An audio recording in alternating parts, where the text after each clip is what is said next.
tal amigos? Me da mucho gusto saludarles y darles la bienvenida a esta colaboración entre redcouch.mx e Inspiración Radio. Y de nuevo les doy la bienvenida al devocional del día de hoy. ¿Sabe? Una de las cosas que la gente más se pregunta a lo largo de su vida de fe es cómo orar. Y siempre nos queda la duda si lo hacemos bien. Siempre nos queda la duda de qué manera le hacemos para lograr que Dios responda a nuestra oración. Pero normalmente lo que verdaderamente estamos esperando es el entender cómo es que Dios funciona para que podamos vivir esa vida en donde podamos hacer el balance entre agradarle a Dios y conseguir las cosas que queremos. Porque de alguna manera tenemos esa falsa creencia o esa errónea creencia de que tenemos que estar bien con Dios para que Dios nos bendiga. Y eso pareciera que tuviera que tener un montón de, no encuentro la palabra, pero como si tuviera que tener mucho que ver con el hecho de las cosas que nosotros tenemos que hacer, como si esto fuera un intercambio, como si esto fuera algo que nosotros pudiéramos lograr, y dejamos de lado la tremenda importancia de la sangre de Cristo en este asunto. ¿Qué quiere decir esto?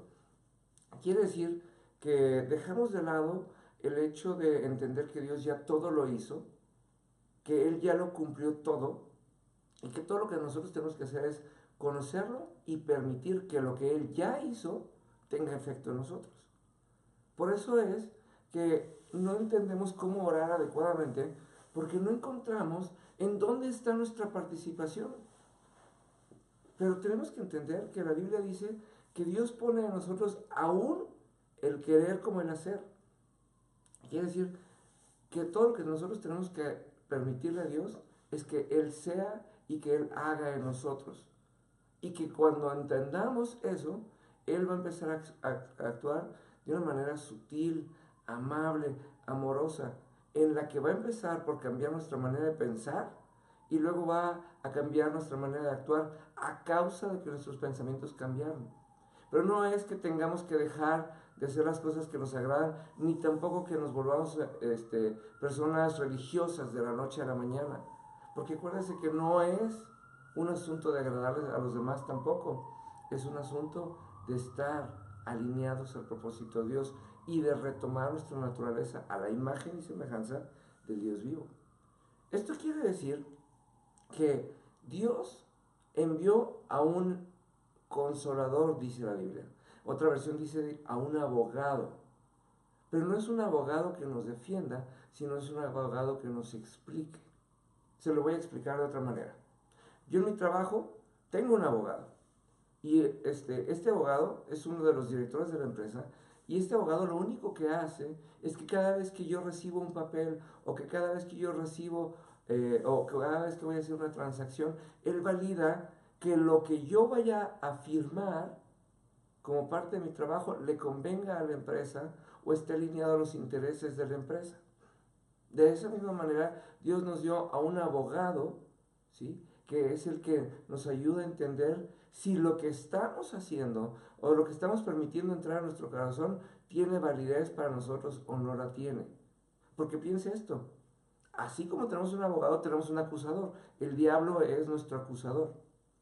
Pero cuando el diablo viene y nos acusa de algo y nos llena de culpa, tenemos que ir con el abogado a que el abogado nos recuerde, no, espérate, es que a lo mejor sí cometiste esto, pero antes de que lo cometieras, hubo alguien de nombre Jesús que vino y pagó porque sabía que ibas a cometer esto, y lo único que tienes que hacer es someterte al efecto de la sangre de Jesús para que este argumento que hay en contra de ti no tenga validez. Eso nos revelará a Cristo, eso nos revelará la necesidad que tenemos de alguien superior a nosotros que viene a subsanar aquello que hicimos mal para que no tengamos ningún tipo de culpa y podamos caminar con libertad hacia el Padre, hacia Dios Padre. ¿Sí? Esto no quiere decir que podemos pecar deliberadamente al cabo que Dios nos perdona, no. Por eso tenemos que ir con el abogado, porque el abogado nos va a explicar los términos y condiciones, o como dijéramos en México, las letras chiquitas, porque hay muchas implicaciones. Esas implicaciones no son ni complejas, ni tampoco son implicaciones distintas. Todas tienen que ver con el hecho de que Jesús vino e hizo y nos dio una libertad tremenda en Él para que podamos vivir de una manera adecuada. Esto quiere decir lo siguiente, que la vida es mucho más fácil de lo que nosotros creemos cuando aprendemos quién es Dios, cuando entendemos quién es Dios, cuando sabemos que Él va a hacer cosas importantes en nosotros y que todo lo que necesita es nuestra autorización para ello. Y aquí es en donde se pone interesante la cosa, porque aquí es en donde entra la cita del día de hoy, de la cual le quiero hablar, a lo mejor y en un par de devocionales más. Fíjense nada más, dice en 1 Corintios 14:15, ¿qué debo de hacer entonces? Oraré en el Espíritu y también oraré con palabras que entiendo. Cantaré en el Espíritu y también cantaré con palabras que entiendo. ¿Qué quiere decir esto? La Biblia habla repetidamente de que nosotros hablaremos en lenguas. De hecho, lo pone como una señal de nuestra fe. ¿Qué quiere decir esto? Que muy probablemente Dios va a desatar en nosotros la capacidad de hablar otros idiomas, pero no solamente otros idiomas de la tierra, lo cual le puedo decir, yo he visto personas que les ha funcionado, que Dios llega, las llena y de la noche a la mañana aprenden a hablar otro idioma como si lo hablaran de toda la vida.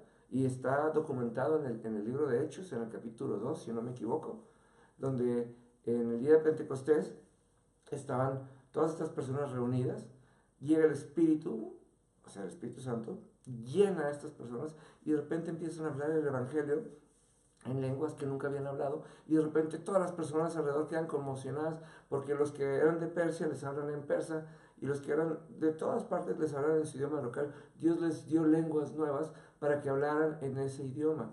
Eso quiere decir tanto en el lenguaje de otro país como también en el lenguaje del corazón de las personas. Dios nos da una capacidad de hablar de acuerdo al entendimiento de cada quien para que el Evangelio sea algo agradable y tangible para cada persona. Eso es emocionantísimo. También la Biblia nos habla de hablar lenguas angélicas. Quiere decir, hablar los mismos idiomas y las mismas lenguas que Dios habla y que sus ángeles hablan. Y la Biblia los describe incluso como gemidos indecibles. Quiere decir que hablaremos en idiomas que no conocemos y que no entendemos en nuestro raciocinio, pero que tienen un alto valor y un alto poder en el reino de los cielos. Y de repente vamos a empezar a hablar como con palabras que nosotros entendemos y que parecieran más gemidos que palabras. Y que eso tiene un efecto especial y de eso le quiero hablar y de eso se lo quiero explicar. Esto quiere decir que Dios necesita que nosotros hablemos el lenguaje original de nuestro corazón, el lenguaje con el cual fuimos creados. Dios necesita que el Espíritu venga, y la Biblia lo confiesa, y nos ponga a orar como conviene. ¿Qué quiere decir? Que nuestra boca declare las cosas que necesitamos aprender y las cosas que necesitamos entender. Porque cuando las hayamos aprendido y las hayamos entendido en nuestro corazón, y las hayamos confesado por nuestra boca, estamos autorizando a Dios para que venga y haga. Y entonces, cuando lo hayamos hecho, aunque nuestra mente no lo entienda, nuestro corazón lo va a entender. Porque esa oración trae paz. Esa oración le da el control de nuestra vida a Dios. Y entonces empezará Dios a trabajar en nosotros. Y vendrá y llenará cada momento de nuestra vida con esa instrucción, con ese trato específico. Empezará a cambiar nuestra manera de pensar. Nuestros actos van a empezar a cambiar. Y un día nos daremos cuenta que hemos cambiado por completo y que nuestro corazón siempre estuvo consciente de ello y que cada día nos alineamos más al propósito de Dios. Porque piénselo de esta manera. Si Dios viene y le prospera económicamente, Dios va a demandar que aquello que Dios le dio, usted esté dispuesto a entregarlo. Y después lo va a multiplicar. Pero esa primera vez, admítelo, porque yo lo tengo que admitir, esa primera vez nos costaría demasiado trabajo. Nada más saber que Dios puso en nosotros una cantidad sobrenatural de dinero y que está ahí para que la entreguemos y que renunciemos a ella.